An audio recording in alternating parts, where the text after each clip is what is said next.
Well, hello, gardening friends. It's Dave, and of course, that white spot out in the distance, that's Bo. Her back's to us because I think there's a bird out in the yard or something, but you can hear her, see her turning around when she hears her name. So she is very aware she's being videoed. And today is August the 11th. It's a Tuesday, 2026. It's supposed to be 92 today, which means it'll probably be about 93 or 94. But allegedly, this is the last 90-degree day in about 45 days. It has been so hot here in Southern California. In that time period, we've had 10 of those days of 100 degrees or more. It's been miserable. I shouldn't say 10 days. It's probably about 7 or 8 of those days were 100 degrees. We had a couple 100-degree days early on in the year in March, so that was added in. But I thought I'd show you around the yard, show you what survived, what didn't, and luckily, mostly everything survived. And I'm already looking for fall because like a month from now, it's September 11th, and then it'll be October 11th in about 60 days. And the weather's supposed to be great for the next week or two. So let's take a look around the garden. Of course, we're gonna look at Bo first because she's highlighting this wonderful area that is all mulched and edged and cleaned. No weeds are left in this bed. We did work on it a lot earlier on a few weeks ago and got all the weeds gone first, although there are some dandelions coming up there. And then we went through and mulched everything and cut back the society garlic and all that. So that's really great.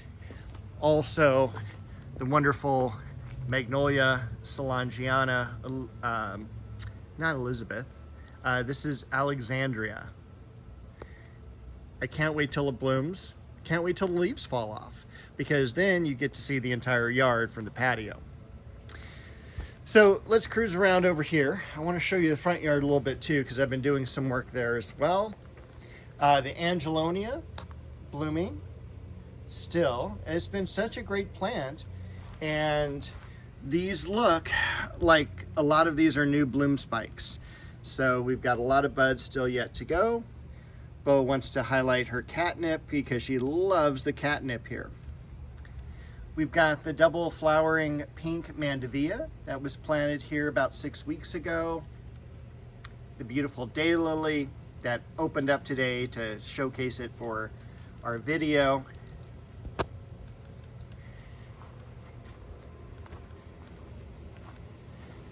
What do we have back here? We're going to show you the blood lily because that is in full bloom. It's not as dramatic as it was last year, but take a look at the size of those bulbs. To give you an idea, this is my hand.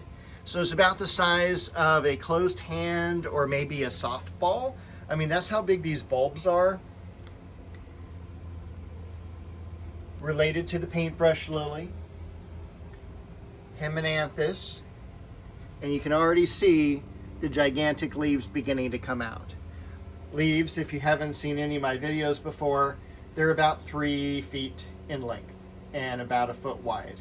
They are massive elephant-like leaves.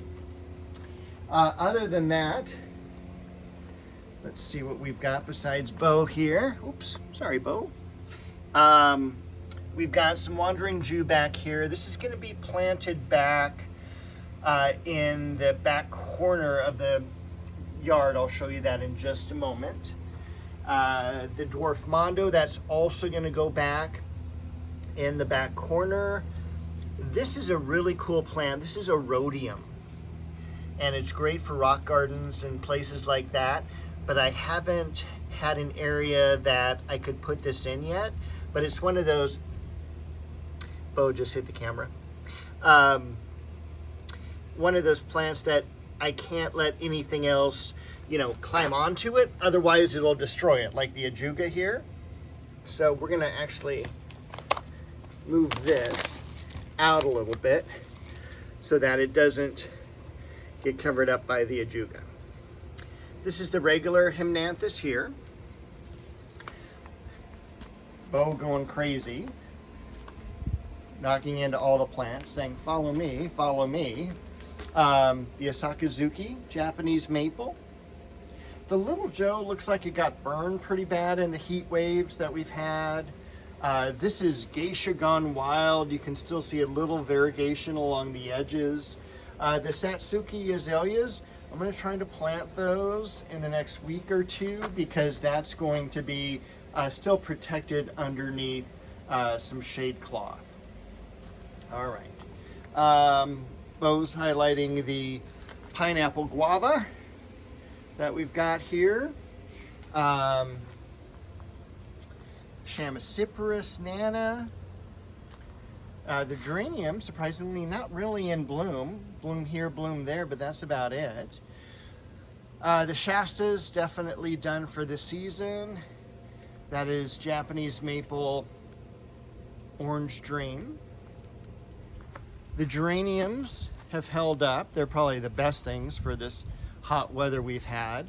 We hit like 102, 103. Was it last weekend? Well, not last weekend, but the weekend before. The Dahlia here. And one thing about my cat, she does not like air conditioning. I bring her inside. No, Dave, I'd rather be out in 102 degree weather. She's weird that way. I did work back here in this area, and we'll take a look first over here at the Jedalo Orange Japanese maple. Look how beautiful it is.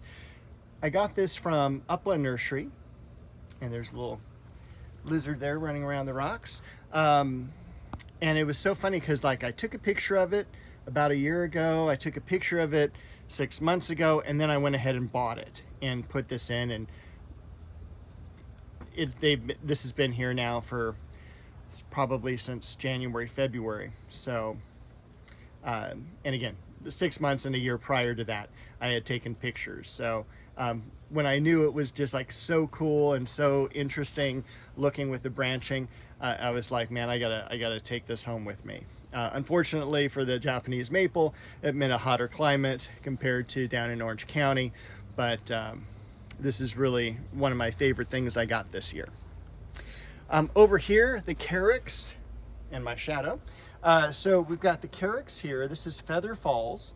Carex is amazing. It's one of like my fastest growing new favorite plants.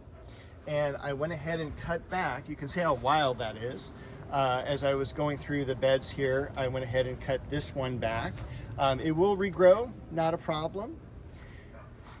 We've got some roses coming into bloom here, and a weed. And then we've got the Disigothica, the false Aurelia, which is a shade plant, which does great in full sun here.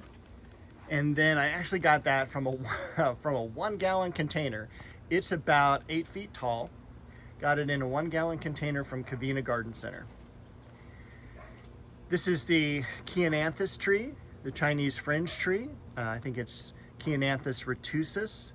And that survived the heat as well. I mean, you can see how green and lush the leaves are still. The Ryope Morgan's White.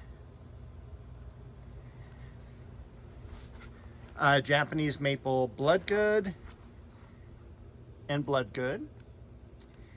And another rose blossom there.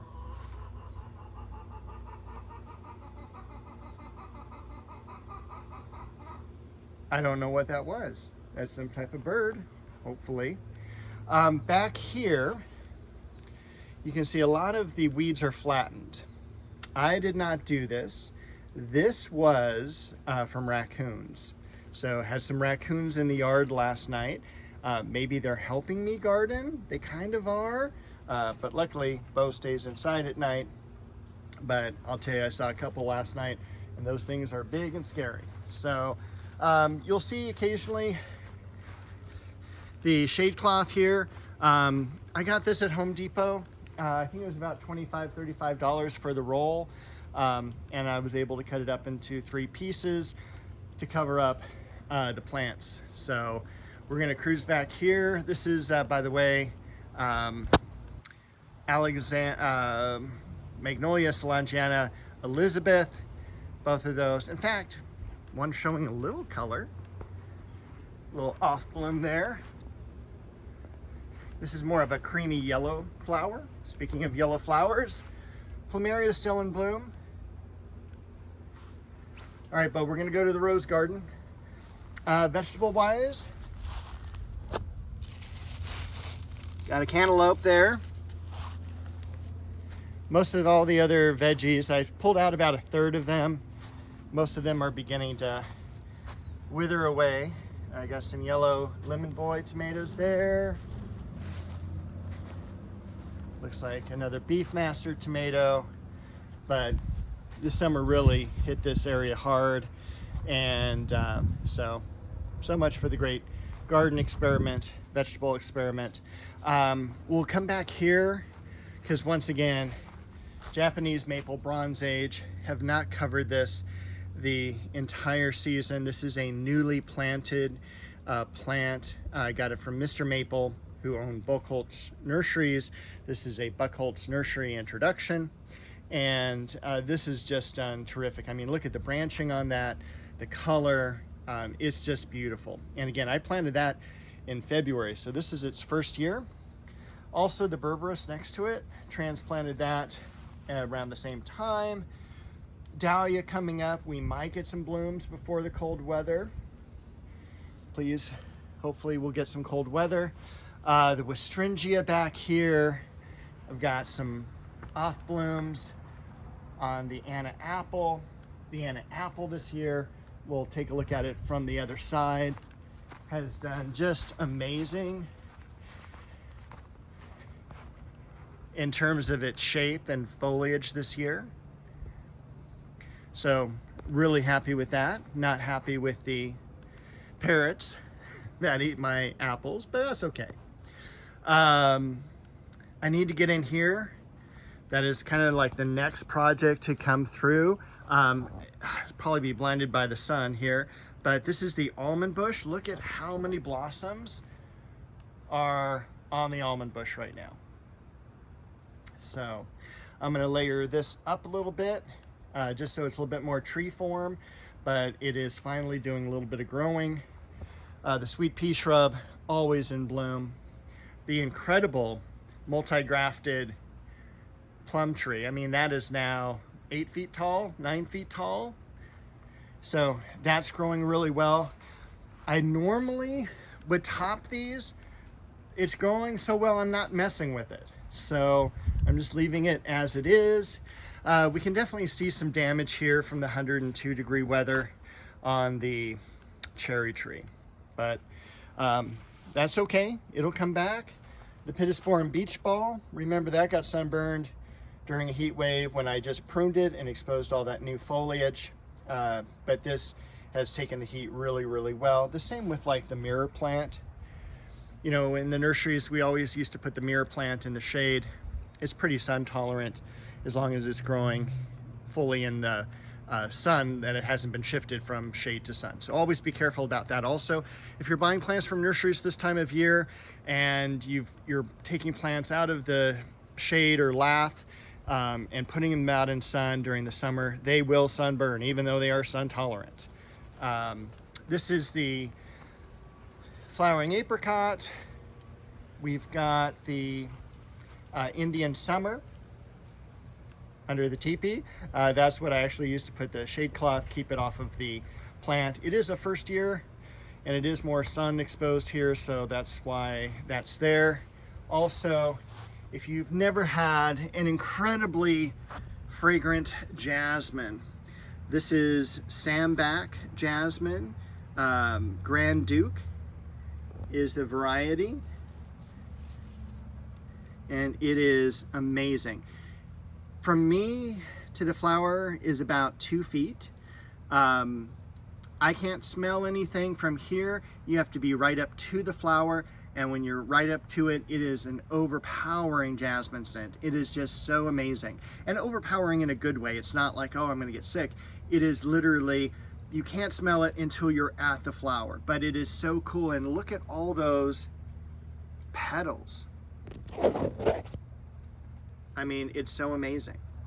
All right, where have I been spending time this week besides hanging out with Bo? I've been spending it in the front yard. And by the way, we have not only been hot, it's been humid. And when you think about, this is August, and take a look at the yard. I mean, this is so green. It is incredible. And I think a lot of that this year is because of the humidity. So let's head out to the front yard real quick. And I want to show you what I've been spending time on. Luckily, the front yard looks really good as well. And hold on, let's get through the gates.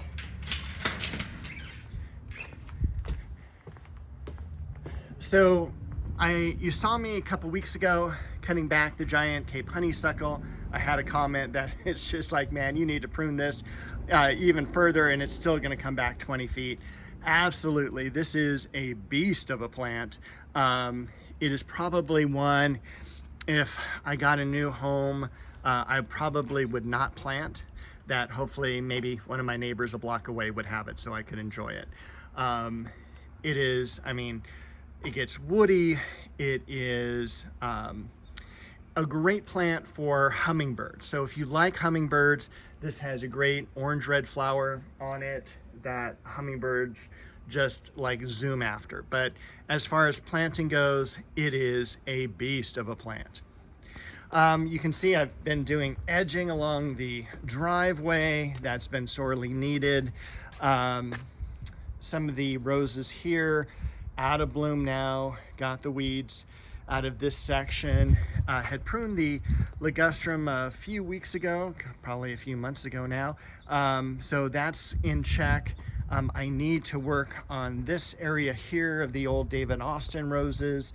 Rest in peace now, David Austin. Sorry to hear you're passed away. And then over here, I had so much grass growing up against the base of these iceberg roses.